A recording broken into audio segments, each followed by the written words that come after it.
Muy buenos días, muchísimas gracias por acompañarnos en esta nueva oportunidad que tenemos de compartir conocimiento con esas 5 instituciones de educación superior que hoy estamos apadrinando, que hoy hacen parte también de la Universidad Cooperativa de Colombia y que en medio de esta contingencia se han unido también a nosotros con la causa de la educación.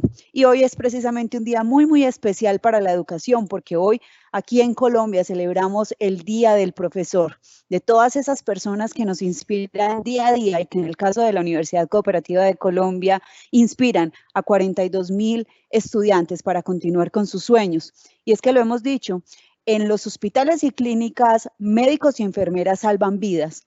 Y aquí los profes salvan sueños, salvan todos esos proyectos de vida que han llegado hasta nosotros con el fin de seguir adelante, de proyectarse como mejores seres humanos y como profesionales de este hermoso país.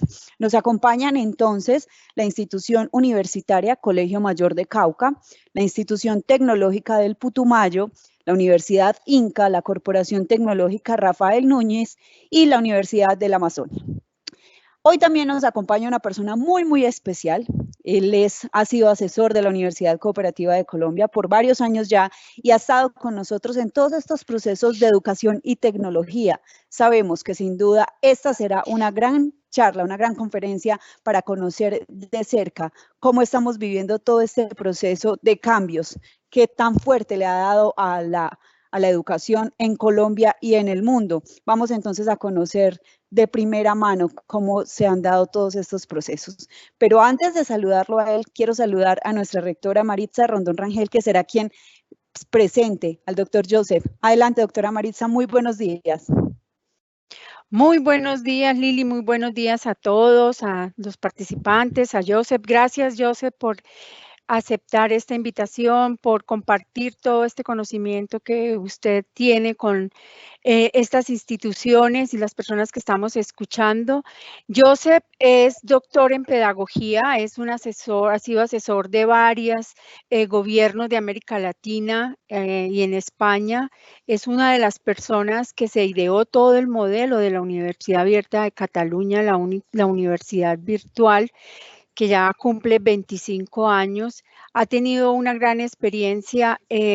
Yo creo que Joseph ya en este momento eres mitad colombiano, mitad español, catalán, de tantos proyectos que has desarrollado en nuestro país y que nos has acompañado y nos has enseñado incorporación de tecnologías. Sé que va a ser una experiencia maravillosa poder compartir contigo y que tú nos enseñes tantas cosas en este momento que las instituciones de educación superior estamos buscando estrategias y estamos reinventándonos para poder entregar el servicio de educación con calidad en medio de las circunstancias que estamos viviendo.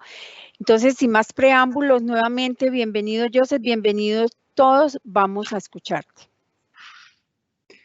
Muchísimas gracias, rectora. Muchísimas gracias a todos y gracias a la Universidad Cooperativa de Colombia y también pues a todos los que habéis ideado esta magnífica propuesta del Plan Padrino. Es de estas cosas que, como comentaba la rectora, a mí siempre me gustan de su país, ¿no? De Colombia, esta capacidad que tienen para generar cosas nuevas y a la vez para ayudarse y para cooperar y para trabajar unidos para salir de situaciones pues tan complejas, tan difíciles, tan adversas como es la que nos ha tocado vivir. Para mí es un placer estar hoy aquí con ustedes. Me encantaría más estar allí, evidentemente, ¿no? Pero al menos tenemos estas tecnologías que nos lo permiten y tener la oportunidad, aunque sea virtualmente, pues conocer a estas instituciones que se presentaban al inicio.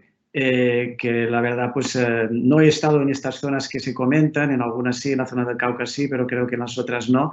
Pero bueno, ya habrán oportunidades sin duda para poder conocer algunas partes de Colombia que todavía me quedan por conocer. Bien, yo supongo que están viendo la pantalla. Les quería dar una pequeña, breve charla, ¿no? Sobre algunos temas. La idea, como comentábamos, era el trabajar sobre el tema de las metodologías de aprendizaje, las modalidades de aprendizaje, pero quería un poco visualizar estos 4 puntos, ¿no? Estos 4 momentos de la charla que les quiero aportar, ¿no? primero abordar esto que nos está pasando, que yo he puesto aquí como un momento de transformación que estamos viviendo, y abordar la docencia, es decir, cómo lo hacemos desde la perspectiva de profesores y cómo también lo debemos pensar, lo debemos hacer desde la perspectiva de los estudiantes, que es a los que nos debemos como instituciones de educación, ¿no? Y finalmente también unos puntos, unas ideas de cara al futuro, ¿no? Como sé que al final tendremos tiempo también para unas preguntas, no he abordado el tema desde la perspectiva también más institucional. Creo que las personas que me están escuchando ahora, tenemos rectores seguro, pero también hay muchos profesores y por lo tanto pues me centraré más en el apartado docente y de aprendizaje. Si después hay algunos comentarios sobre cómo abordar estos temas desde la perspectiva institucional, pues también lo podemos valorar.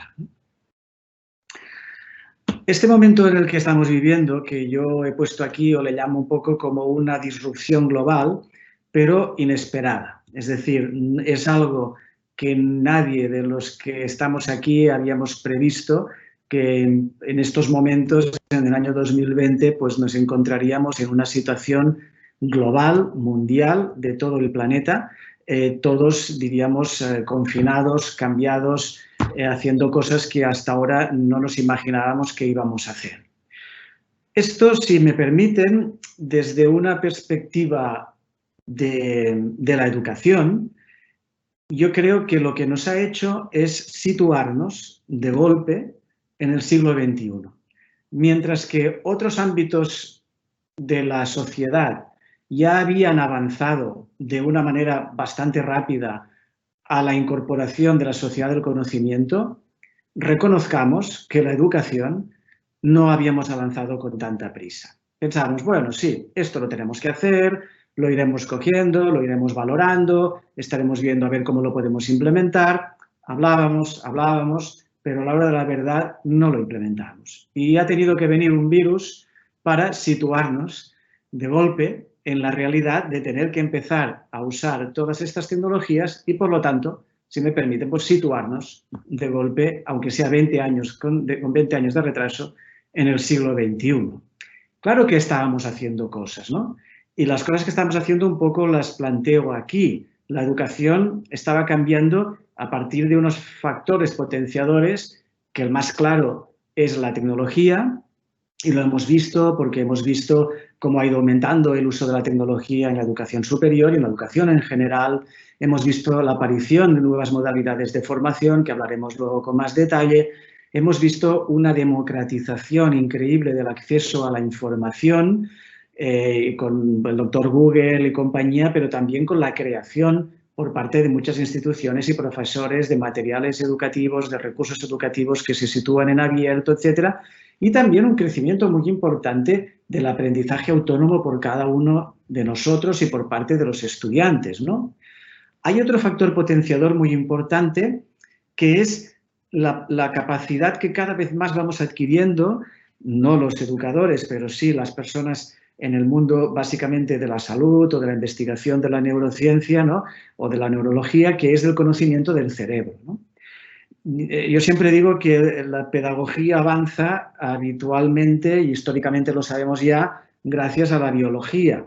Piaget, sin ir más lejos, era un biólogo, ¿no? que diseñó pues, las diferentes fases que todos conocemos de la evolución del aprendizaje, ¿no?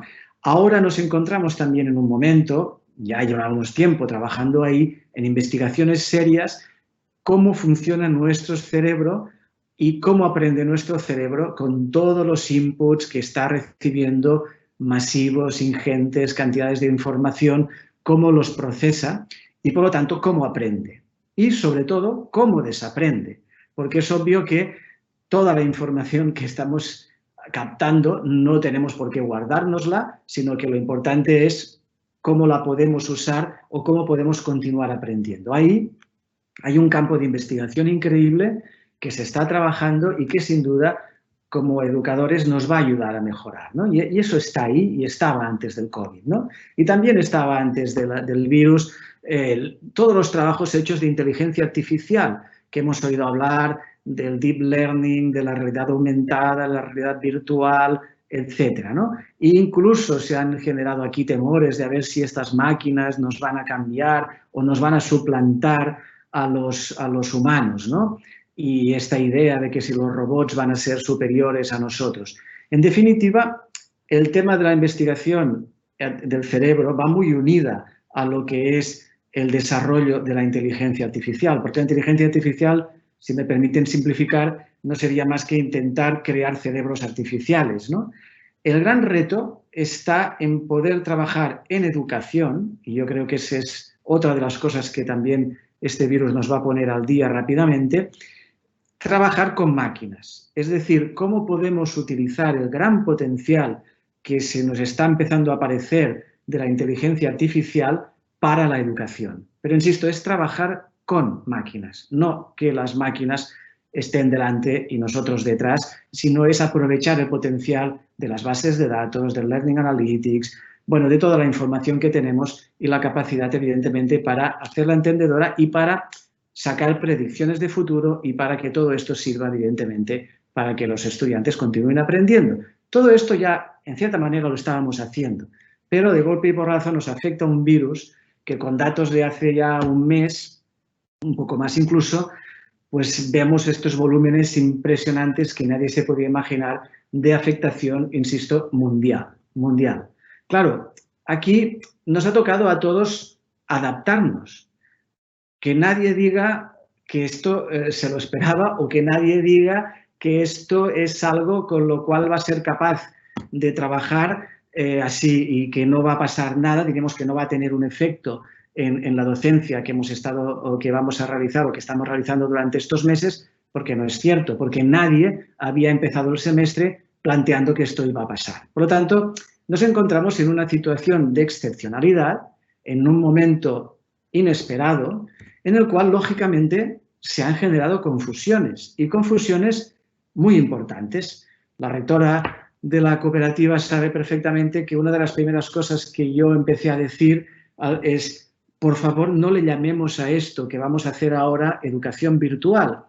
Yo vengo de una universidad virtual que ya llevo 25 años allí, que es una universidad, la primera universidad en el mundo que se plantea hacer las cosas de formato totalmente virtual, y es como si ahora nosotros dijésemos, pues bueno, mañana vamos a empezar a hacer clases presenciales y vamos, no sé, pues vamos a construir edificios para poder albergar a nuestros estudiantes. No, es impensable. Pues imagínense lo mismo al revés. Es decir, es imposible que una universidad presencial de la noche a la mañana diga yo voy a hacer educación virtual. No, vamos a hacer otro tipo de formación, vamos a adaptarnos, vamos a ver cómo podemos aprovechar algo muy importante que ya teníamos, que es la riqueza de la tecnología que ya teníamos en todas nuestras universidades para empezarnos a preparar para poder continuar en la medida que podamos trabajando con nuestros estudiantes, ¿no? Pero se ha generado confusión en las metodologías, confusión en las modalidades, ahora las explicaremos, ¿eh? Confusión incluso con los criterios de evaluación, ¿no? Vamos a poder evaluar de la misma manera como habíamos previsto, ¿qué va a pasar con todos aquellos aprendizajes que habíamos pensado que íbamos a desarrollar, etcétera, ¿no? Y confusión obviamente institucional, pero insisto, es que es normal, lo extraño sería que no hubiéramos tenido esta confusión, ¿no? Y esto nos ha generado también un riesgo o incluso una evidencia de desafección por parte de los estudiantes y de los profesores. Estudiantes que dicen, bueno, yo esto no es lo que quiero, ¿no? Porque quizás también ha habido unos profesores que dicen, bueno, pues bien, yo ya sé que tengo la tecnología, pues voy a dictar clases aquí a través de la computadora como si no hubiera pasado nada, ¿no? Y esto, evidentemente, no es la forma adecuada, ¿no? O también de empleadores que pueden empezar a decir, oigan, miren, yo los estudiantes que salgan de esto, si no lo aclaran un poco más, luego no los contrato porque no sé exactamente cómo los están formando, ¿no? Insisto, es normal, estamos en una situación de excepcionalidad, hay que ver también una parte positiva, que es que de golpe porrazo pues estamos apropiando las tecnologías y unas dinámicas nuevas que quizás muchos hasta ahora no habían usado, ¿no? Por ejemplo, pues que si el Teams, que si el Zoom, que si todas estas aplicaciones que hasta ahora no estábamos usando con normalidad, ¿no? Bien, todo esto, en definitiva, nos tiene que ayudar a entender los conceptos básicos con los que trabajamos, ¿no? Entender que trabajamos en educación y que la educación es lo más importante, pero que la educación es un proceso, es un camino, ¿no? De hecho, ya del latín proviene de esta idea, ¿no? de camino, ¿no? Y la idea básica es que la educación se puede dar en diferentes momentos. No tiene por qué ser únicamente presencial, puede ser presencial y no presencial. No tiene por qué ser únicamente individual, puede ser individual y grupal, puede ser en solitario, puede ser acompañado, puede ser muchas maneras. La educación, por lo tanto, se puede trabajar de muchas formas. La tecnología es una herramienta, es un recurso impresionante, valiosísimo, muy importante. Nos permite acceder a la información, nos permite la creación de inteligencia artificial, nos permite la comunicación en momentos como en el que estamos ahora, pero es una herramienta más, no va por delante ni mucho menos de la educación.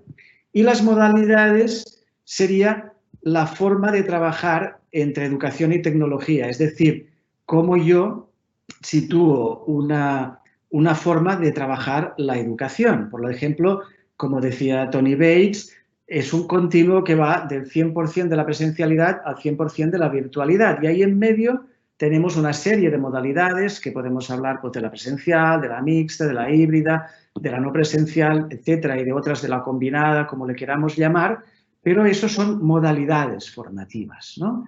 Es decir, tenemos la educación, que es lo más importante, un apoyo y un sistema o una modalidad que es como lo podemos implementar. Todo esto hay un elemento clave que es el que hace como profesores que lo podamos impartir, que es el diseño instruccional.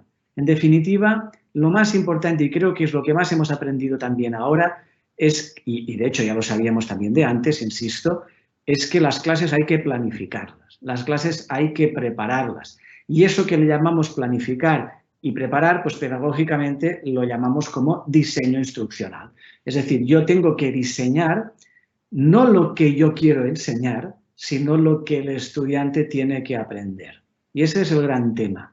¿Cómo trabajo yo para que el estudiante aprenda? Y cómo trabajo yo en una modalidad determinada, con una tecnología determinada y en distintos modelos, en distintos momentos educativos. ¿Y eso con quién? Con el estudiante. Siempre, el foco ahí siempre es el estudiante. Y aquí aprovecho, claro, no será lo mismo el estudiante que está en Medellín, o el que está en el Cauca, o el que está en el Putumayo, o el que está en el Amazonas. Porque cada estudiante tendrá unas necesidades diferentes, tendrá unas características diferentes, tendrá una conectividad diferente, tendrá una aproximación a todas estas cosas diferentes. Y no podemos obviar esta diversidad. Todo esto nos lleva a esto de las modalidades de formación, que yo sé que es algo que a veces se está confundiendo. Ahora yo les comentaré desde una perspectiva académica. Otra cosa es que después pues le llamamos de otras maneras desde una visión pues quizás más marketingiana o de mercadeo, podríamos decir, pero desde una perspectiva académica, la formación mixta, o lo que llamamos como blended, sería un conglomerado de acciones formativas, tanto presenciales como no presenciales. Aquí, la imagen que les he puesto, que es la imagen de un Lego, ¿no? Yo creo que lo visualiza muy bien. O si tenemos la imagen de lo que es un conglomerado, ¿no? Esas piedras formadas por distintas piedras en su interior y que se pueden visualizar claramente, ¿no? Eso es. Entonces, ahí podemos ver momentos de presencia y momentos de no presencia. ¿Quién decide qué momentos de presencia hay y qué momentos de no presencia? El diseño instruccional. Es decir, el profesor habrá diseñado que habrá un momento A presencial y habrá un momento B no presencial. ¿Y por qué la presencial es presencial y el B es no presencial? Pues porque a lo mejor el A es de prácticas y se necesita una presencia, y el B es de una aproximación teórica en el cual no hace falta que haya una presencia. Por ejemplo, insisto, simplifico. Pero se pueden visualizar, se pueden intercambiar, es una formación mixta. Hay otra que es un poco más compleja, que es más elaborada, porque requiere ya de un diseño instruccional mucho más integrado. O sea, si en el otro veíamos las diferencias, en la aproximación híbrida se genera un continuo educativo.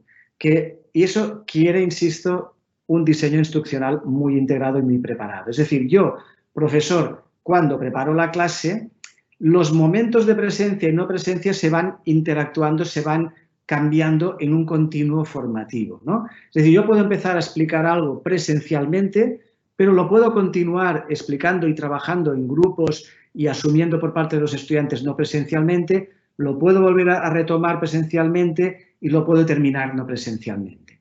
Esto, como insisto, ya es una evolución más trabajada, pero nos da esta interacción y la imagen que les he puesto aquí pues es el de este animal, ¿no? Que es un ligre, que existe, no es inventado, que es una hibridación entre un tigre y un león, ¿no? Entonces, tiene los elementos de ambos, pero uno no diferencia exactamente el uno del otro, ¿no? Esto, por ejemplo, en el campo de la botánica, seguro que ustedes saben que hay muchas cantidades de hibridación, etc. Se ve claramente la diferencia entre lo que es un Lego y lo que es una hibridación, ¿no? Y por último tendríamos la virtualidad, totalmente no presencial, totalmente mediada por la tecnología y con una interacción 100% no presencial, ¿no? Yo creo que las universidades hoy en día nos va a tocar a todos, sobre todo a ustedes más que a la UOC en este caso, ¿no? A trabajar básicamente en la metodología mixta e híbrida. Y esto es fantástico desde la perspectiva de un educador, porque por fin, nos vamos a situar de lleno a poder trabajar en las innovaciones educativas y nos vamos a poder situar de lleno en poder trabajar en rediseñar nuestros programas, en pensar en la incorporación de las tecnologías, y es igual si lo hacemos de forma mixta, si lo hacemos de forma híbrida, si mezclamos las dos, pero sobre todo con una planificación educativa muy bien trabajada. Entro en la parte de la docencia y ahí, como les decía, pues obviamente lo importante es el poder de lo híbrido, ¿no? Porque en definitiva sería lo mejor de los dos mundos, ¿no? Es decir, utilizar lo bueno de un lado y de otro, ¿no? Aquí, desde la perspectiva del docente, lo importante es la preparación. No nacemos preparados para esto y los docentes presenciales, y yo me incluyo porque también me toca dictar clases presenciales, cuando cambiamos de medio, que en definitiva es esto, nos toca adaptarnos a este medio. Es decir, el gran error, y eso perdonen que sea así de claro y de drástico, el gran error es intentar utilizar la tecnología para hacer lo mismo que hacemos en la presencialidad en un entorno no presencial. Eso es no entender que ha habido un cambio de medio. La presencialidad tiene unas normas de juego, ¿no? Ves a los estudiantes a la cara, los ves enteros, ves cómo se mueven, están todos en un mismo espacio físico. La no presencialidad, aunque estos sistemas nos permitan ver la cara, no sabemos si llevan pantalones cortos o largos, si están en zapatillas, no sabemos muchas cosas porque incluso a veces se apagan las cámaras, pero además el entorno es diferente porque estamos en un entorno mediado por la tecnología. Hay que situarse en ese entorno y hay que empezar a entenderlo, ¿no? Por lo tanto, hay que formarse y prepararse. Y trabajar en este camino de adaptación en el cual el centro ahí va a ser el estudiante, obviamente ya lo hemos dicho, pero el instrumento va a ser el diseño instruccional, va a ser la planeación, va a ser la preparación del curso. ¿Qué elementos tengo aquí?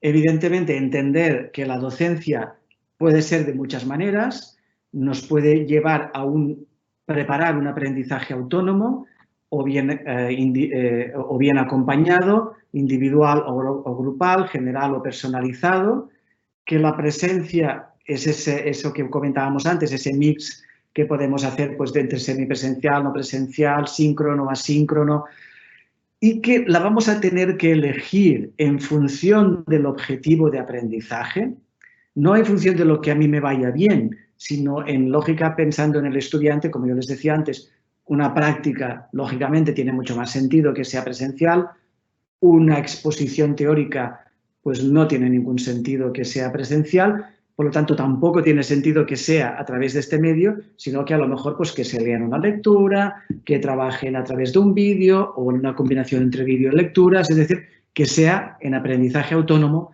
como ponemos en la parte de la docencia, ¿no?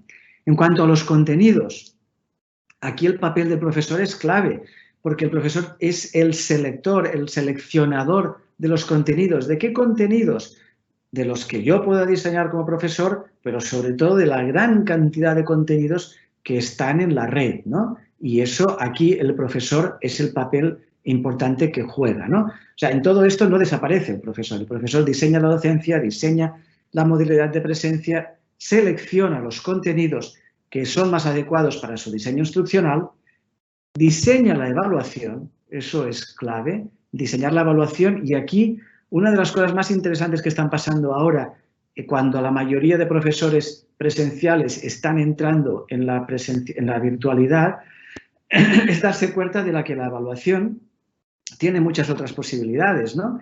Por ejemplo, también incluso el trabajar en evaluar entre pares o también en la autoevaluación, es decir, pedir a los estudiantes que autoevalúen los trabajos que hacen o pedir a los estudiantes que compartan los trabajos con otros y que también puedan haber evaluaciones entre pares, ¿no? Y para terminar esta pequeña gráfica, importantísimo, sobre todo cuando entramos en la parte de la no presencialidad, es el control de los tiempos de dedicación por parte de los estudiantes. Un gran error o diríamos que se comete cuando un profesor presencial pasa a la virtualidad es empezar a poner contenidos, empezar a poner actividades, empezar a poner cosas y al final se olvidan de que las horas en la virtualidad también tienen 60 minutos. Entonces, claro, ¿cómo me preguntaban el otro día? ¿Y cómo sé yo, cómo calculo eso? Pues oigan, preparémoslo. Es decir, un vídeo, ¿cuánto dura el vídeo? Pues si dura 5 minutos está claro que son 5 minutos, si dura 10 son 10, pero son 10, no, pongámosle 5 más porque el vídeo no es solamente visionarlo, es entenderlo y a lo mejor parar y volver a aquella frase que no he entendido. Entonces, si el vídeo es de 10 minutos, pongámosle 15. ¿Cómo es una lectura? Pues mira, me la leo y cronometro cuánto tiempo estoy leyéndola y cuánto me va a costar entenderla. Y entonces entenderemos que no podemos poner obligatorias 50 lecturas de 50 páginas para un curso de 1 hora, porque es imposible, es imposible. O sea, lo que pongamos hay que medirlo bien y fijar los tiempos, porque si no es cuando los estudiantes se cansan, cuando viene la desinfección por los estudiantes porque dicen, oigan, es que no me lo están pautando bien, ¿no? ¿Cómo dictamos esa clase? Y a la mayoría de estas cosas ya se las he dicho, planificando bien la docencia, sobre todo pensando en el estudiante en el centro, preparando al estudiante. Permítanme que les diga aquí una cosa que también es muy importante. Los profesores estamos presenciales, estamos muy preparados para explicar las cosas importantes en clase. Es decir, cuando tenemos al estudiante delante. Y ahora nos ponen en un contexto distinto en el cual la oralidad no es lo importante, sino que es la textualidad. Tenemos que escribir las cosas. Pues oigan, detallen todo lo que tengan que explicarle al estudiante, porque si no lo detallan, el estudiante no lo va a saber. Tienen que decirle cuánto va a costarle el trabajo que van a hacer en cuanto a tiempo. ¿Dónde está? Tienen que ir a tal sitio, tienen que clicar allí, tienen que hacer eso. ¿Qué tiene que hacer primero y segundo? Primero mírate este vídeo, después te lees esto, después haces esta actividad, después vuelves al vídeo. Es decir, todo muy pautadito, todo muy detallado. Cuanto más detallado, mejor para el estudiante, más les va a entender y menos preguntas van a recibir ustedes por parte de los estudiantes, porque les va a quedar claro. Si no les queda claro, oiga, ¿y esto cómo lo hago? ¿Y qué hago primero, el vídeo o lo otro? ¿O qué hago esto? Ya sé que esto no estamos preparados, pero háganse la idea de que tienen que hacerlo. Y cuanto más tiempo dediquen a esto, menos tiempo van a tener que dedicar a las preguntas de estas características de los estudiantes y más le podrán dedicar a las preguntas sustantivas que les puedan hacer. Ya hemos hablado del cambio de rol. Obviamente, la explicitación del modelo de evaluación se evidencia mucho más que en la virtualidad. El modelo de educación es un modelo, de evaluación es un modelo formativo, no es un modelo sumativo. Por lo tanto, explicitemos desde el inicio cómo vas a evaluar al estudiante. No lo guardemos para el final, decir, a ver si te pillo en un examen final. No, no. Desde el principio díganle, mire, va usted a hacer estas actividades y yo le voy a evaluar poniéndole una actividad en la que aquí tiene usted la rúbrica en la que yo le voy a evaluar. Pongamos todo claro, juguemos, diríamos, abiertamente, como ya seguro que están haciendo ustedes en muchas de las clases presenciales que hacen, ¿no? Para que luego el estudiante sea consciente de su proceso de aprendizaje, que es, en definitiva, la idea básica de la evaluación, que el estudiante sea consciente de que está aprendiendo. ¿Cómo lo hacemos consciente en un momento de no presencia? Poniéndole hitos intermedios, es decir, no lo dejemos todo para el final, hagamos que vaya haciendo actividades, las vamos viendo, las vamos evaluando, le vamos dando feedback, ¿no? Que es el punto 6, o sea, démosle feedback, escuchémosles, veamos dónde van mejorando, ayudémosles en este proceso. Y dicho esto, vamos un momento al estudiante y con esto ya iremos terminando. ¿Cómo es el estudiante que tenemos enfrente? Evidentemente es un estudiante que debe liderar su proceso de educación. Yo quiero que los estudiantes, yo quiero que cada uno de nosotros como estudiantes, yo quiero liderar mi proceso de educación, ¿no? Por lo tanto, el estudiante de la sociedad digital, los jóvenes de hoy en día, cuidado, muchos se piensan que los estudiantes de hoy en día son altamente capacitados para el uso de la tecnología. Cierto, lo son, pero son para dos tipos de usos. Para el uso comunicativo, se comunican muy bien pues, con sus amigos, con sus, diríamos, con la gente que les interesa, a través del WhatsApp, a través del Instagram, a través de todo esto, y son muy buenos en la selección de información, pero básicamente para uso lúdico, para uso de entretenimiento. ¿Para qué no son buenos? Para aprender a través de esto. Entonces, claro, ahí hay que hacer un esfuerzo, hay que prepararles para que entiendan que un entorno en el cual ellos se divierten pasa a ser un entorno en el cual les va a servir también para aprender. Y esto no es tan sencillo, ¿no? ¿Cómo hay que hacerlo? Pues obviamente hacer que este entorno sea motivador, es decir, ponerlos a ellos de protagonistas. ¿Qué es lo que hacen cuando se divierten? Entonces, no nos pongamos nosotros a dictar clases, hagamos que sean ellos los que lideren este proceso, a través de juegos, a través de actividades auténticas, es decir, de la vida real, huyamos de aquellas cosas aburridas, es decir, gestionemos la manera que enganchemos al estudiante a esta dinámica, porque es como ellos están acostumbrados a interactuar en esta modalidad, ¿no? en este medio que es el de la sociedad de la información, ¿no? A gestionar también su tiempo, como yo les indicaba anteriormente, y especificándoles muy bien el modelo educativo con el que vamos a trabajar. Porque si no, nos puede pasar esto, es decir, tengan presente que la tecnología, que es muy bonita, que es muy, podríamos decir, muy llamativa, ¿no? Que es como un caramelito al que todos nos gusta, pero esto es un espejismo, porque en verdad lo que es importante para nosotros como educadores es el aprendizaje. Si no, nos pasa un poco esto de esta viñeta, ¿no? Que es en las clases presenciales antiguamente los estudiantes también se podían aburrir, pero es que si yo les sitúo un computador delante y ya está, y no hago nada más, o le continúo dando la clase como si no hubiera pasado nada, se continuará aburriendo igualmente. O sea, no por el hecho de poner el computador adelante ya lo estamos motivando, no. Tenemos que entender su lenguaje y tenemos que jugar con ese lenguaje, ¿no? Por ejemplo, en esta otra viñeta es lo mismo, ¿no? El estudiante le pregunta al profesor cómo hacer una actividad, ¿no? Y una semana después, el estudiante, nadie le ha contestado. Claro, ahí ya le estamos cambiando la dinámica porque el estudiante está acostumbrado a que sus amigos le contestan en cuestión de segundos. Y pasan 2 semanas y nadie le contesta. ¿Y el estudiante qué ha hecho? Pues se lo ha montado él solo, lo ha contestado y entonces aparece el profesor y le dice, bueno, y entonces el estudiante dice, yo no, tranquilo porque yo ya me lo he hecho y el profesor dice, pues bueno, genial. No, detrás de la máquina tiene que estar un profesor, pero tiene que estar un profesor que realmente le solucione, le apoye, ayude al estudiante. ¿Cómo? Pues con todo lo que hemos hablado antes, ¿no? Con todo el diseño instruccional que yo les comunicaba, ¿no? Por lo tanto, lo importante aquí es focalizarnos en el estudiante, hablar más de aprendizaje y menos de tecnología, revalorizar la pedagogía, entender los aspectos humanos de la educación virtual. Estamos hablando con personas que viven en sitios concretos, que tienen necesidades educativas concretas, que tienen situaciones familiares complejas.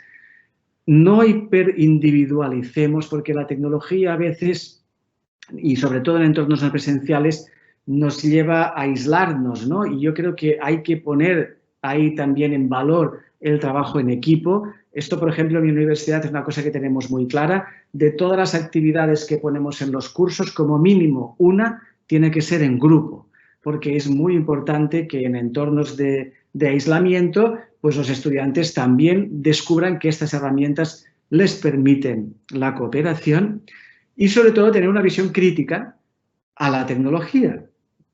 Ser crítico no es malo, al contrario, es positivo. Entonces, tener esta capacidad de una visión crítica desde la pedagogía a la tecnología, creo que nos aporta pues, cosas muy positivas para poder implementar todo esto que estábamos diciendo, ¿no? En definitiva, todo esto es una apuesta, como les decía al inicio, una apuesta de futuro, es el siglo XXI en la educación, es unas propuestas para un futuro cercano, o sea, ahora no estamos hablando de algo que va a venir de aquí muy tarde, sino que se lo van a encontrar ustedes ya en el semestre que viene, porque hay algo muy importante. Yo empezaba diciéndoles, este semestre esto nos ha caído encima y no tenemos excusa, o sea, no nos podemos justificar en el sentido que no lo teníamos preparado, porque es cierto, no lo teníamos preparado, ¿no? Es una justificación que sí, que es válida en este caso. Pero el semestre que viene esta excusa ya no vale. ¿Por qué? Porque ahora sí que debemos empezar a preparar el semestre que viene. Y ya sabemos que el semestre que viene va a ser diferente. Ya sabemos que en el semestre que viene no va a haber una vacuna.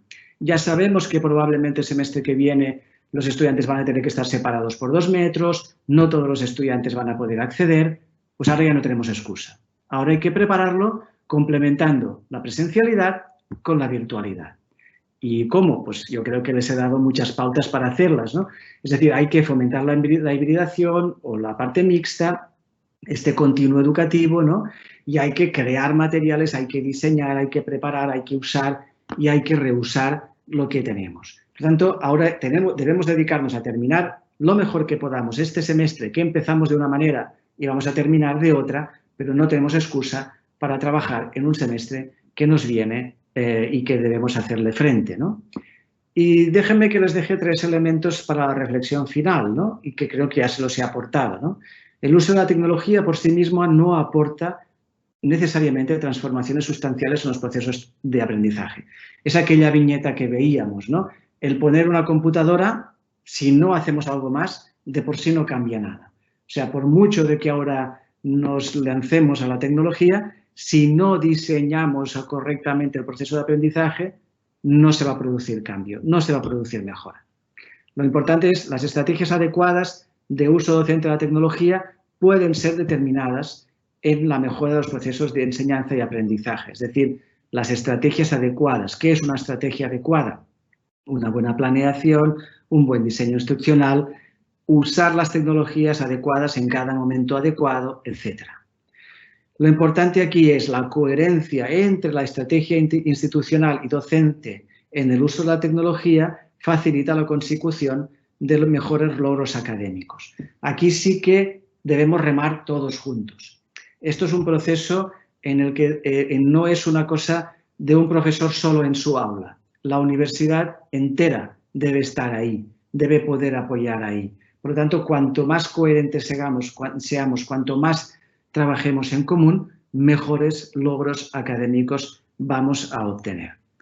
Aquí les dejo unas cuantas referencias que he usado para esta presentación y muchísimas gracias. Yo creo que ahora lo más interesante es que todos ustedes hagan preguntas o podamos compartir y seguro que esto también me va a permitir a mí pues continuar aprendiendo con todos ustedes. Muchísimas gracias.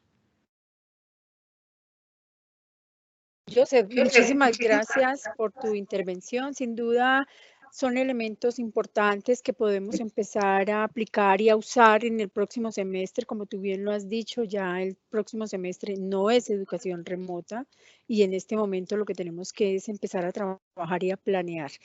Yo quiero hacerte una pregunta y ¿qué recomendación nos puedes dar en este sentido? Mi experiencia cuando se empiezan estos proyectos de incorporar tecnologías, hay unos temores por parte de los profesores y que se van disminuyendo a medida que se va ganando confianza, pero en estas etapas iniciales normalmente se cree que el estudiante tiene mucho tiempo y entonces a veces se colocan muchas actividades, muchas lecturas, la desconfianza de la evaluación también persiste y terminan siendo cursos muy densos que no contribuyen realmente a los aprendizajes de los estudiantes. Yo quisiera que nos compartieras algunos tips o algunas ideas para mitigar esos impactos que pueden suceder en estos momentos. Sí, respecto a esto de los tiempos, creo que he comentado una cosa brevemente, pero te agradezco la pregunta porque esto también me permite explicarlo un poco más, ¿no? Yo recuerdo cuando yo iba a la universidad como alumno, los profesores siempre decían, ay, es que tenemos que correr porque no terminamos el temario. Siempre hay este miedo, ¿no?, de no terminar. En la presencialidad nos pasa, y a mí también me pasa muchas veces cuando uno diseña un curso presencial que se da cuenta que cuando va terminando las clases, porque ha pasado cosas, etcétera, no puede terminar, ¿no? Claro, esto en la no presencialidad no pasa porque tú diseñas el programa al inicio y lo preparas todo, ¿no? Y entonces el programa se va desarrollando durante el periodo que tú habías previsto. Pero claro, el riesgo es lo que comentaba la rectora, que tengamos la tentación de colocar cantidad de cosas allí y por lo tanto pues empachemos, digamos, si se me permite, a los estudiantes de información. No, eso no hay que hacerlo. Entonces, ¿cómo hacerlo? Yo les daba las pautas. Miren, cronométrense ustedes. O sea, si ustedes ponen una lectura, pónganse a leerla y a entenderla con un cronómetro al lado. Y enciendan el cronómetro, empiezo a leer y al final ustedes se van a sorprender porque van a decir, ¿he estado media hora leyendo esto? Pues sí, he estado media hora. Pues ¿cuánto se creen que van a estar sus estudiantes? Pues también media hora y quizás más. Por lo tanto, todo el tiempo o las actividades. Mira, yo les voy a poner una actividad de hacer un informe, ¿no? O yo qué sé, hacer un ensayo. Pues hagan ustedes el ensayo y cronométrenlo. Y empezó a escribir, me he pasado una hora.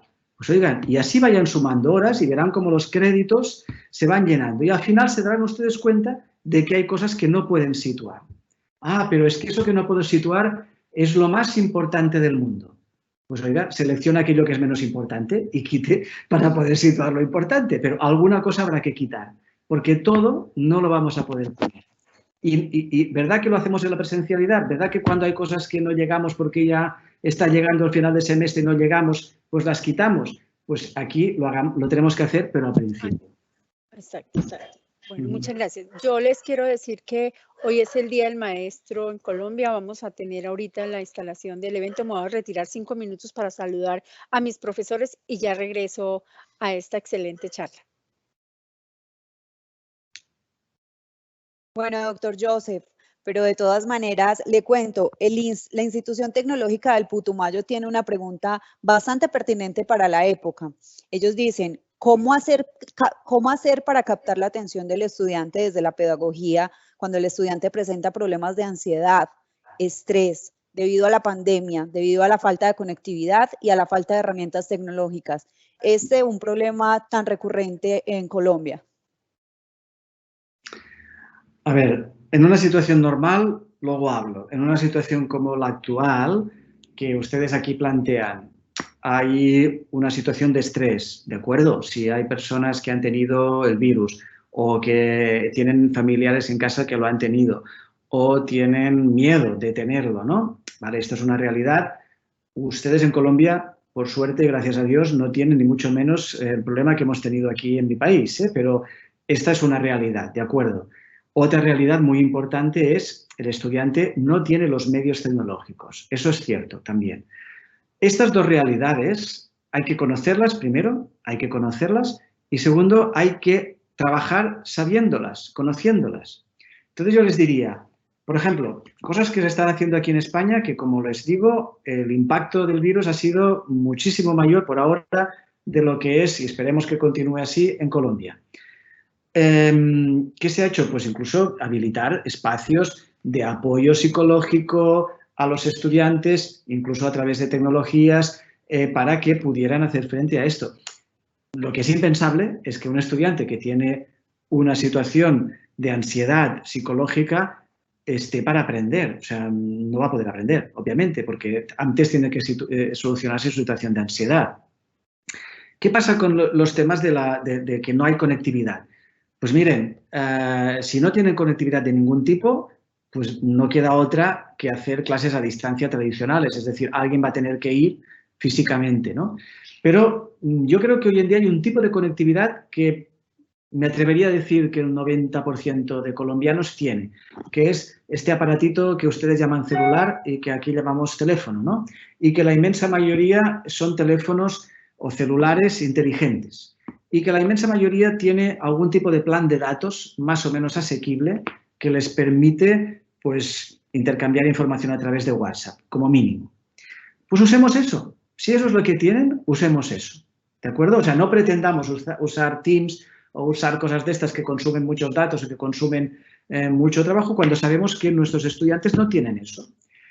No quiero comparar lo que voy a hacer ahora, no les quiero comparar, pero ustedes tienen que saber que en África, que no quiero comparar con Colombia, ni mucho menos, pero África, que es un continente muy diferente, pero con una situación de, digamos, de pobreza mucho más grave, yo creo, en muchos países que la que pueda haber en Colombia, el medio más importante es el celular y el e-learning allí se hace con los celulares y funciona muy bien. Entonces, claro, la palabra clave aquí es adaptémonos al tipo de estudiantes que tenemos. Adaptémonos al tipo de estudiantes que tenemos. Respecto a una situación de normalidad, es decir, donde todos los estudiantes tienen conectividad, donde todos los estudiantes están bien, no hay ansia, todo esto que decíamos antes, ¿cómo los animamos? Como yo les decía, oigan, hablemos su lenguaje, usemos juegos, usemos competitividad, lo que ellos hacen habitualmente. Es decir, de una vez por todas, como maestros, como profesores, hoy en el Día del Profesor, en el Día del Maestro, pensemos cómo podemos atraer la información, la atención de nuestros estudiantes. Todos nosotros hemos estudiado algo de pedagogía y sabemos que la base de la pedagogía es la atención del estudiante, es lo que antiguamente hemos llamado siempre la motivación. ¿Cómo lo motivamos? Claro, un estudiante del siglo pasado no es lo mismo que un estudiante de este siglo. Pues la motivación a ellos es, oiga, pues si hay que hacerle un juego, esto que en inglés se llama la gamification, ¿no? Pues hagámosle juegos. Si hay que poner competitividad de que el primero que acierte esto le doy un premio, le doy tal cosa. Si ese es el lenguaje, hagamos ese lenguaje. Alguno estará pensando, estoy banalizando la educación. Al final, ¿el objetivo cuál es? ¿Que el estudiante aprenda? Pues no lo banalizamos. Al contrario, le estamos dando un valor muy importante.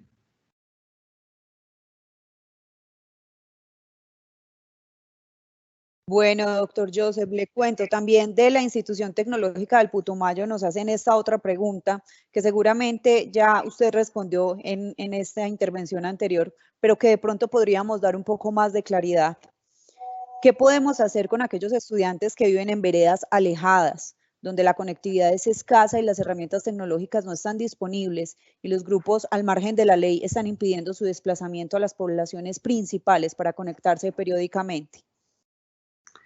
Yo creo que lo he comentado, pero me permito insistir un poco más. Es decir, lo primero es, y aquí yo creo que es algo que se nos escapa a ustedes y a mí, y quizás es algo, pues evidentemente, que tocaría a los ministerios y a las compañías de telecomunicaciones. Lo primero es conseguir que todas estas personas vivan en el siglo XXI, es decir, que puedan tener conectividad no solo para la educación, sino para el acceso a la información, para el acceso a la formación, para el acceso a la comunicación con sus seres queridos, con sus amigos, con todo el mundo, ¿no? Y evitar que las personas de mala fe se apropien de esto, como ustedes estaban diciendo. Esto ya es algo que, como profesores, no podemos hacer nada más que perseguir, que promover, que ayudar a los correspondientes ministerios para que hagan su labor ahí, que me consta que se está haciendo en Colombia y de una manera muy clara. Ahora bien, también es muy importante, y me permito ahora decir esto, que no perdamos de vista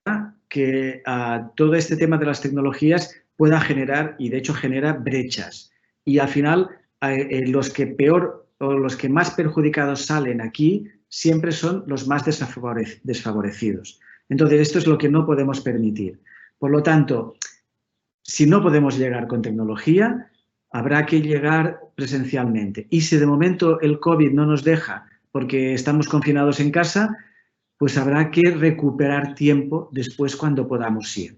Pero bajo ningún concepto podemos permitir que la gente más desfavorecida, encima, en una situación de crisis como la que vivimos, todavía se perjudique más. Por lo tanto, habrá que recuperar momentos, habrá que ir a ver a esta gente cuando podamos ir a verla, habrá que hacer planes padrino como estamos haciendo ahora, es decir, habrá que trabajar con ellos, pero no los podemos dejar de lado, ni mucho menos.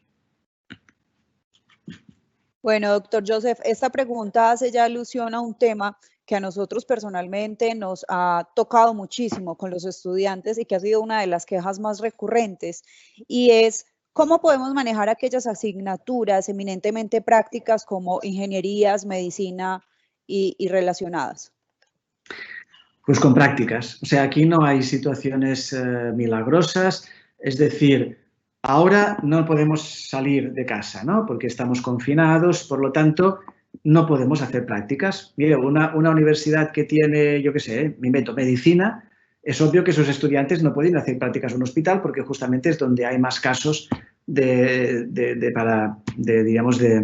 contagio, ¿no?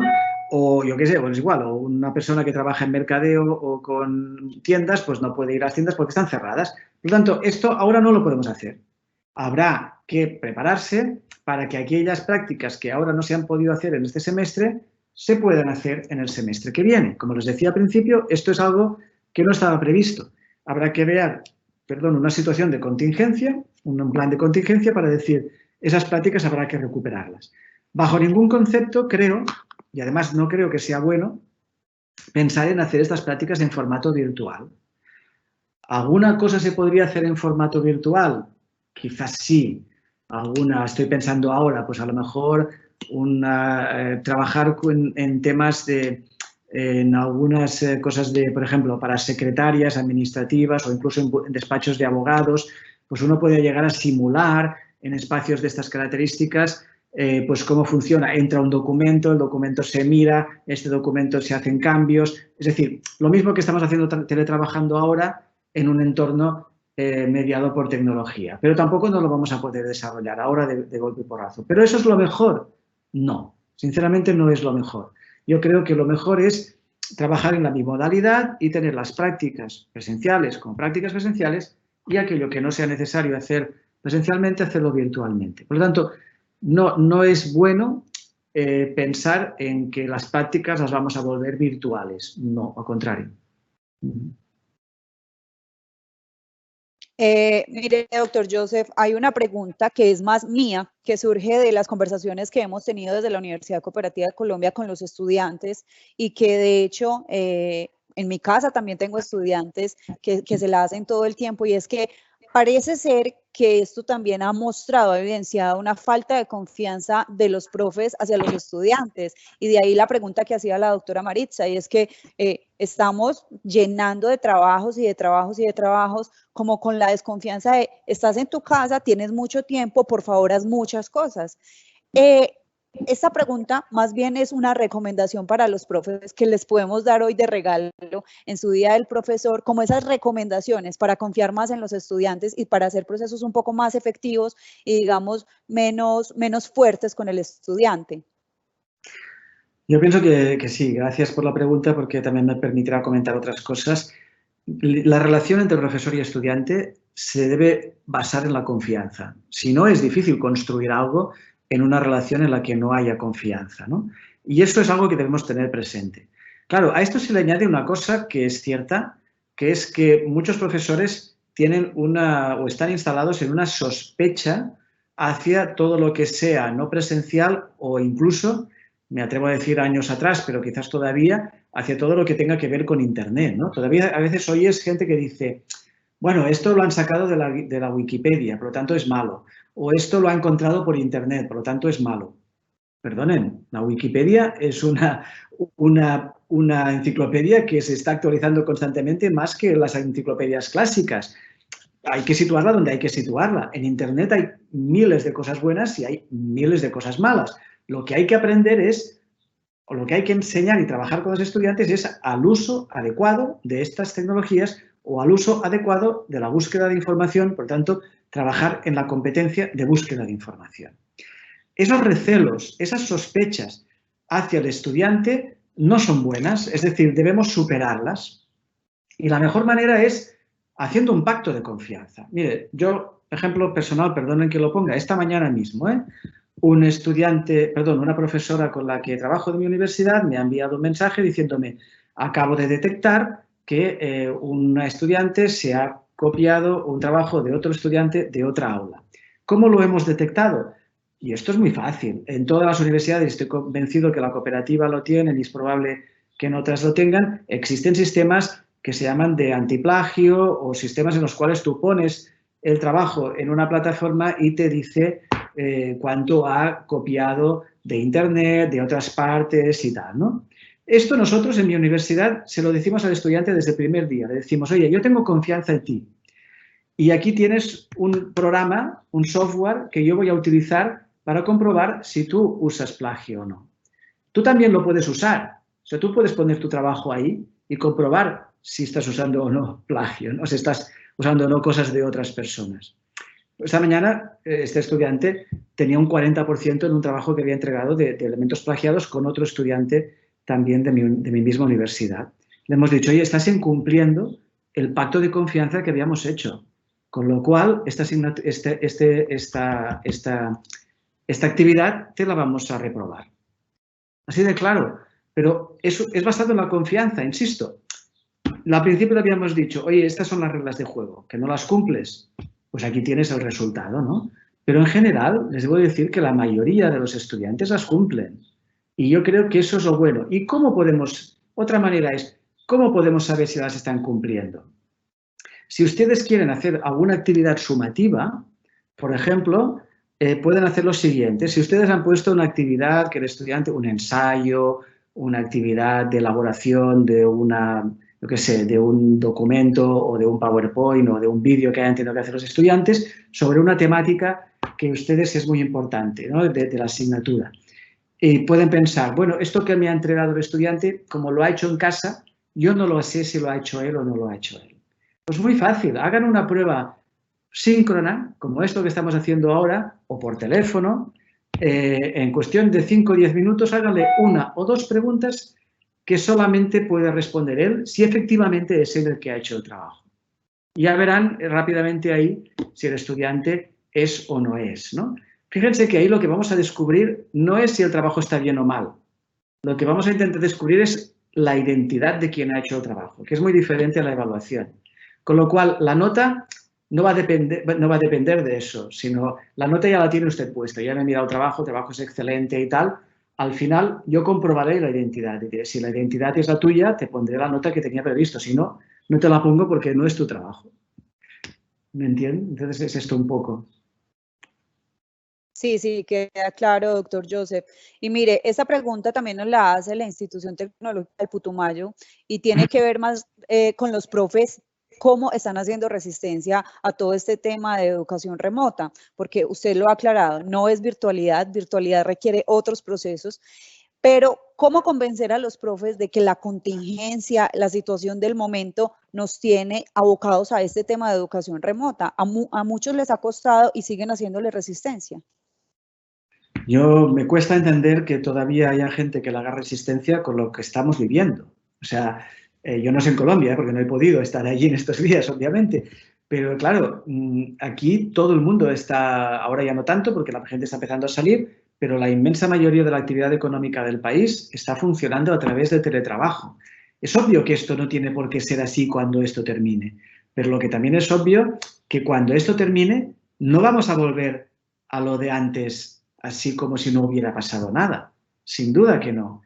Yo no sé en Colombia, pero toda la gente con la que yo hablo, de comerciales, personas que trabajan como administrativos, etcétera, me dicen: oye, ahora mis jefes están viendo que yo desde casa puedo hacer cosas, e incluso mejor, sin tanta distracción, que no la que tengo en el trabajo. Y me están empezando a decir: oye, pues quizás cuando todo esto termine, a lo mejor te quedas 2 días en casa y 3 días vienes aquí.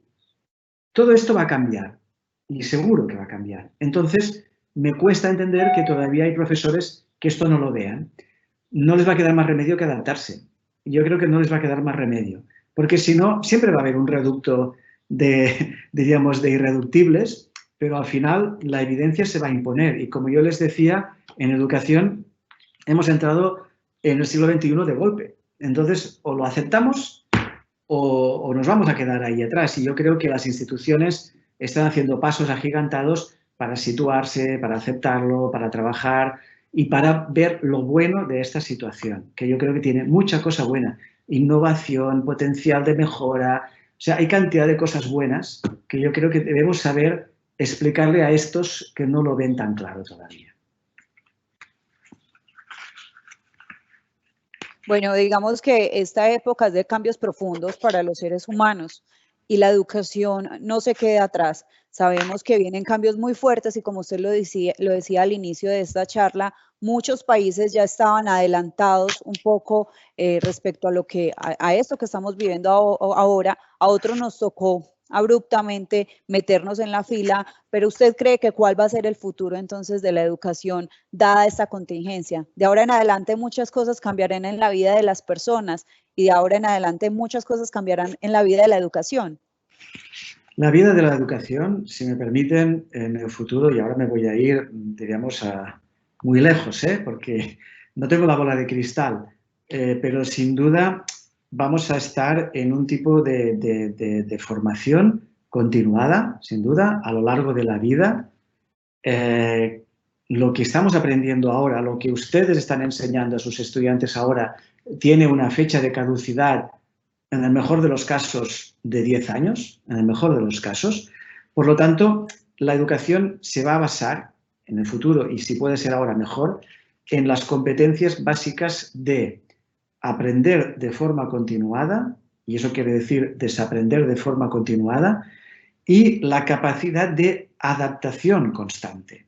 A mí siempre menciono esto cuando me lo preguntan. El profesor Manuel Castells, que seguro conocen y que además ahora es ministro de Universidades de España, él tiene dice siempre como una de las competencias básicas del siglo XXI, o de la sociedad de la información, mejor dicho, es la capacidad de generar personas autoprogramables, ¿no? ¿Eso qué quiere decir? Pues ustedes saben que cuando tenemos un celular como este, un día llega una cosa aquí que dice, tienes una actualización de una aplicación o tienes una actualización del software. Y aprietas un botón y el celular se actualiza. Pues esto es lo que debemos aprender a hacer nosotros, porque en definitiva debemos actualizarnos constantemente, igual que nuestros celulares, ¿no? Lo que pasa es que no hay un botón. El botón nuestro es la competencia que debemos adquirir de esa reactualización. Por lo tanto, la educación del futuro no es una educación basada en conocimiento. Es una educación basada en competencias. Es una educación basada en competencias de entender la información, de entender la tecnología, de interpretar esa información y ver qué resultados tiene, qué predicciones puede hacer con ella, cómo la puedo utilizar para sacar cosas mejores de futuro, etc. Por lo tanto, estamos con un entorno en el cual debemos aprender a modificarnos nosotros constantemente. ¿Cómo se enseña esto? Que yo creo que es la pregunta importante.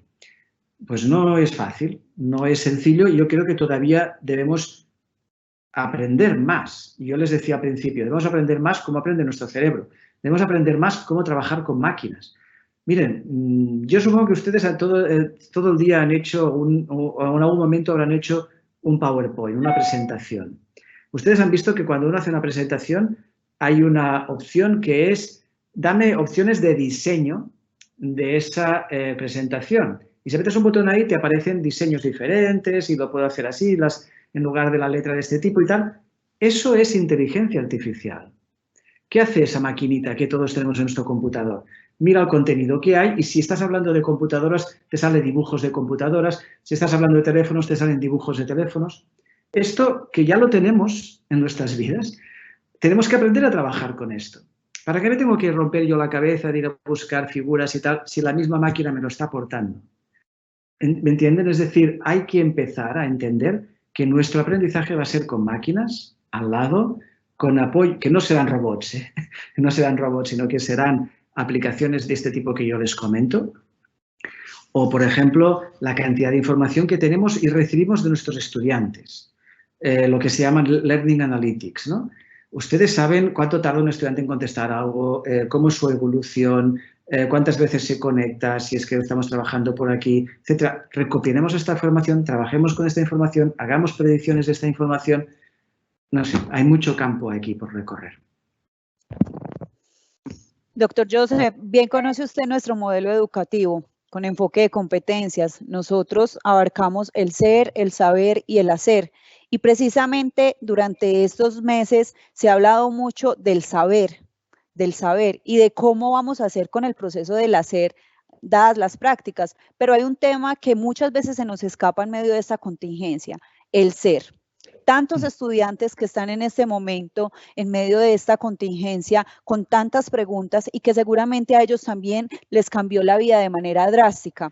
Para eso, nuestra rectora tiene una pregunta muy importante. Adelante, doctora Maritza. Gracias, Lili. Joseph, una de las grandes preguntas que se hace mucha gente en términos de la incorporación de tecnologías es el desarrollo del ser, todo lo que corresponde a su propia identidad, a la parte de humanidades. Son dos preguntas en una sola. Entonces, estamos hablando de las competencias del ser, que a veces hay creencias que por las tecnologías no se pueden desarrollar y que esa parte queda faltando porque también tú sabes que hay corrientes en el mundo que las tecnologías deshumanizan. Es muy probable que en Europa, no sé qué tan arraigado es, pero en Colombia todavía encuentra uno académicos teniendo una posición que desde mi punto de vista es muy ortodoxa. Y en ese sentido de las competencias del ser, también hay unas competencias del hacer que todavía no se encuentran en laboratorios virtuales o este tipo de herramientas. Obviamente voy a sacar el área de la salud, sin embargo también ya hay unas experiencias muy interesantes para desarrollar algunas competencias usando las tecnologías. Entonces, yo quisiera que nos hablaras un poquito de estas dos áreas importantes que se deben abordar cuando incorporamos tecnologías. Sí, gracias por la pregunta. Empiezo por la parte final, al tema del hacer. Hemos comentado un poco hace unos momentos esta parte, ¿no? Es obvio que las prácticas, todo lo que tenga que ver con la parte práctica es algo que es muy complejo. Ahora, quizás de aquí 20 años esto haya cambiado bastante, pero es muy complejo poderlo realizar vía telemática, ¿no? La única vía sería las simulaciones. Existen ejemplos claves, es decir, los pilotos de avión aprenden a pilotar con simuladores. Los pilotos de grúas de puertos o de grandes cosas, digamos, también lo hacen con simuladores. Pero claro, el coste de un simulador de avión o el coste de un simulador para pilotar grúas o incluso para poder hacer, cirugías a distancia o cosas de este tipo, los costes y las inversiones ahí son muy elevadas, ¿no? Yo pienso que esto irá viniendo, pero mientras hay que trabajar el hacer con la práctica. Pero también es verdad que hay una forma muy importante de visualizar el hacer, que yo creo que las instituciones que trabajan con competencias ya lo vienen haciendo, que es trabajar con lo que llamamos los portafolios, es decir, portafolios de resultados, de evidencias, de aprendizajes que los estudiantes van realizando a través de su proceso de aprendizaje, ¿no? Y ahí tenemos evidencias del hacer, ¿no? Evidencias de que el estudiante es capaz, yo qué sé, desde saber hacer un PowerPoint, una presentación, o saber hacer una infografía, o saber hacer un ensayo, o saber hacer X cosas, ¿no? O hacer un cuadro y luego le hago una fotografía y la envío, que ya sé que los matices no son los mismos, etcétera, etcétera, ¿no? Pero diríamos, ese saber hacer también con las tecnologías nos puede ayudar en situarlo con lo que se llaman los portafolios o los portafolios digitales. Por tanto, yo pienso que ese es un punto muy importante. En cuanto al tema del ser, a mí, permítame que me extienda un poquito aquí brevemente, intentaré ser breve, ¿no? Pero yo creo que el ser humano, la persona, hablemos mejor de persona, somos personas en todos los medios, ¿no? Y esto lo hemos sido siempre. Y hay una cierta o una falsa percepción de que detrás de la computadora, y esto viene desde que las computadoras se inventaron, uno puede esconderse. Y es cierto, uno puede esconderse detrás de esto y puede crear lo que se llaman avatares, ¿no? Y ya está, y decir, pues mira, yo aquí disimulo y no digo quién soy y por lo tanto me escondo, lo cual quiere decir que estoy escondiendo, no estoy mostrando mi identidad. Bien, yo esto bajo ningún concepto lo permitiría en el ámbito educativo, no tiene ningún sentido. Lo importante es que la persona como tal se manifieste también detrás de la computadora. ¿De qué manera? Con nombres y apellidos, diciendo claramente quién es, e incluso cuando pueda haber cámaras, pues con cámaras y si no, con nombres y apellidos, ¿no? Ustedes, para que me entiendan lo que les estoy diciendo, si ustedes van a las páginas de los periódicos, donde habitualmente se pueden dejar comentarios con seudónimos, verán que la gente deja comentarios insultando, diciendo tonterías, etcétera, porque como nadie sabe quién soy, pues yo allí digo lo que me da la gana, ¿de acuerdo? Pero, si tengo que poner mi nombre y apellido, me lo pienso 2 veces. Por lo tanto, la persona es importante. Y yo debo saber actuar y debo poder actuar tanto detrás del computador como delante del computador, ¿no? Entonces, yo pienso que este yo detrás de la máquina o este yo delante de la máquina, o como le queramos decir, la realidad y por las investigaciones que ya se han venido haciendo, es cierto que se desarrollan distintas competencias que hay que tenerlas presentes y esto añade mucho valor también a la educación. Todos hemos visto ya, y hay estudios que lo muestran, que aquellos estudiantes que habitualmente son muy expansivos, muy activos, muy dinámicos en la presencialidad, es decir, el típico estudiante simpático, activo, dinámico, juerguista, como decimos aquí, en la presencialidad, a veces no lo es tanto en la no presencialidad. Y sobre todo, aquellos que son muy calladitos, muy tranquilos en la presencialidad, en la no presencialidad acostumbran a ser mucho más activos y manifestando otras realidades que no veíamos en la presencialidad. Pues esto es muy positivo cuando hablamos de elementos mixtos, porque entonces ahí podemos agrupar estas 2 visiones de la misma persona, ¿no? En distintos ámbitos diferenciados, ¿no? Y evidentemente hay que trabajar este valor de la responsabilidad de actuar como persona en los distintos escenarios. Y yo me permito, y con eso termino, decirles una cosa que yo creo que esto sí que las generaciones que suben lo tienen mucho más claro que nosotros. Yo, por ejemplo, yo no tengo Instagram y tengo Facebook y tengo estas cosas, pero a mí me cuesta poner en mi Instagram fotografías de mis tiempos de vacaciones o en mi Facebook decir pues que me lo estoy pasando muy bien en tal sitio o en tal otro sitio. Los tengo más en mi ámbito de trabajo. Los jóvenes no. Los jóvenes no diferencian. Tienen su Facebook para sus relaciones sociales, para sus relaciones con sus amigos y amigas, novios, novias, todo lo que haga falta y además para la academia. O sea, ellos sí que tienen claro que son una persona en todas partes, la misma, ¿no? Somos nosotros, los más adultos, que como hemos aprendido esto, tenemos recelos, pues vamos a tener que ir cambiándolos y vamos a tener que ir adaptándonos a esta nueva realidad. Doctor Joseph, me preguntan qué posibilidad tenemos de acceder a esta información que usted nos ha entregado en la presentación. Ya luego nosotros les compartimos el enlace para que sigan viendo de nuevo quienes quieran esta transmisión, pero ¿qué posibilidad tenemos de acceder a esta presentación? Sí, no, ustedes la pueden pasar, evidentemente, ahí hay las referencias y se la pueden compartir a los demás, claro que sí. Rectora. Bueno, ya terminamos con las preguntas, Lili. Sí. Okay. Por el momento no tengo más preguntas de las IES. Por acá me estaban haciendo una consulta, pero creo que la podríamos escalar luego al doctor Joseph y compartir con las IES también. Bueno, pues nos resta agradecerte, Joseph, agradecer a todos los participantes. Te cuento que llegamos a tener 180 personas conectadas. Sé que todas estas recomendaciones y enseñanzas nos van a servir para hacer una propuesta educativa mejor en el segundo semestre y como bien nos lo dijiste, estamos a tiempo. Hay que trabajar aceleradamente, hay que hacer equipos que tengan claro este camino en este periodo intersemestral, cómo organizar el servicio académico y mitigar el impacto que pudo haber dejado la educación remota.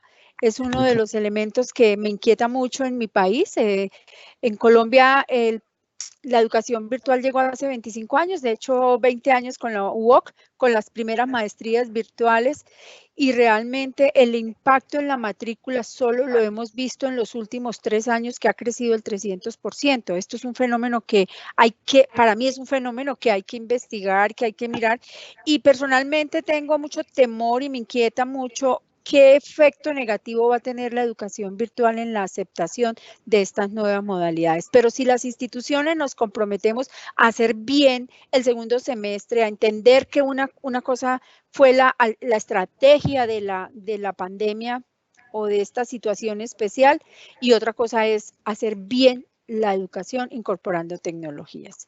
Entonces, nada, muchas gracias, Lili, muchas gracias a todos, que tengan un buen fin de semana. Gracias, doctora Maritza. Yo le quisiera comentar algo que me ha llamado mucho la atención, nos ha dado mucha curiosidad, y es que cuando todo esto comenzó, pensábamos que los estudiantes iban a tener muchísima aceptación porque veíamos que todo el tiempo estaban en sus celulares, y ahorita lo comentaba el doctor Joseph, claro, ellos son consumidores de redes sociales, pero no eran tan adaptados a estas nuevas maneras de ver la educación como nosotros pensábamos.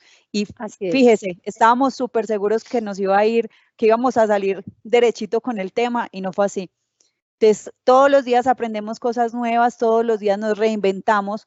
Esta contingencia nos ha hecho como seres humanos pensar en nuevas maneras también, y también un poco el tema de la tolerancia a la frustración, que con estos centennials y millennials ha sido un poco complejo. Muchísimas gracias, doctor Joseph, por su experiencia, por contarnos de primera mano cómo ha sido todo el tema de educación que durante tantos años usted ha venido trabajando. Muchísimas gracias a todos. Bueno, esta fue entonces nuestro segundo encuentro de webinar con la rectora, con experto internacional a bordo, el doctor Joseph María Duarte, y recordamos que estuvieron con nosotros la Institución Universitaria Colegio Mayor del Cauca, la Institución Tecnológica del Putumayo, la Universidad Inca, la Corporación Tecnológica Rafael Núñez y la Universidad del Amazonas. Que tengan un feliz día, y a todos los profes un abrazo muy fuerte en la distancia. Gracias. Pronto, adiós.